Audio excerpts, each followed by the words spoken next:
Kamusta sa lahat? Maligayang pagdating sa aking channel. Nandito na naman ako kasama ang isa pang kamanghamanghang video.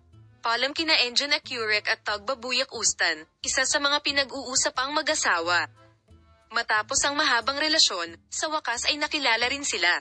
Ang kasal ng mag-asawa ay dinaluhan ng mga sikat na pangalan mula sa buong Turkey, ngunit isang pangalan ang hindi napansin pagkatapos ng masayang araw na ito. Ang dating asawa at kaibigan ng aktor ni Tagbabuyak Ustan na si Onur Saylac ay nagkaroon ng mga emosyonal na sandali sa espesyal na imbitasyon na ginanap pagkatapos ng kasal. Si Saylac, na yamakap sa kanyang malalapit na kaibigan at napaluha, ay nagpahayag ng kanyang damdamin sa pamamagitan ng pagsasabing, "I miss Tagba."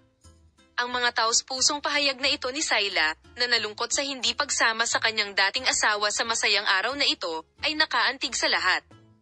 Ang mga emosyonal na ekspresyon ni Onur Saylac ay nagpapakita kung gaano katibay ang kanyang relasyon sa kanyang asawang si Tagbabuyak Ustan, na kanyang hiniwalayan ilang taon na ang nakakaraan.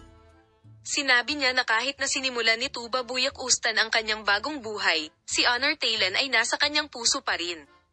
Ang kasal ni Engin Acurec at Tagbabuyak Ustan ay ginanap sa isang luxury hotel.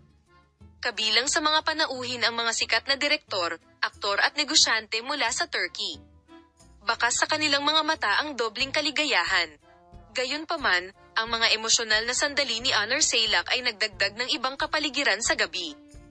Sa kabilang banda, mas pinili ng mag-asawang Engin Acurec at Tagbabuyak Ustan ang Maldives para sa kanilang honeymoon pagkatapos ng kasal.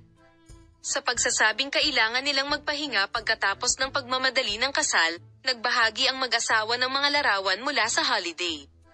Malaki ang kasal ni Engin Acurec at Tagbabuyak Ustan sa social media.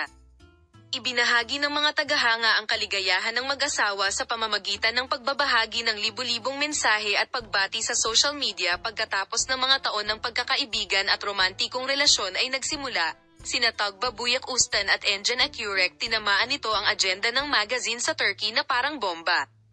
Ang kasal ng dalawa ang naging punto kung saan muli nilang isiniwalat ang malalim at matatag na pundasyon ng pag-ibig na ito. Pagkatapos ng kasal ni Tagbabuyak Ustan at Engin Acurec, ang mga emosyonal na pahayag ni Onur Saylac ang puntong naalala ng lahat. Ang masayang pagpapahayag ng ex muling ipinaalala ni Mrs. kung gaano kahalaga ang pagkakaibigan at pagmamahalan.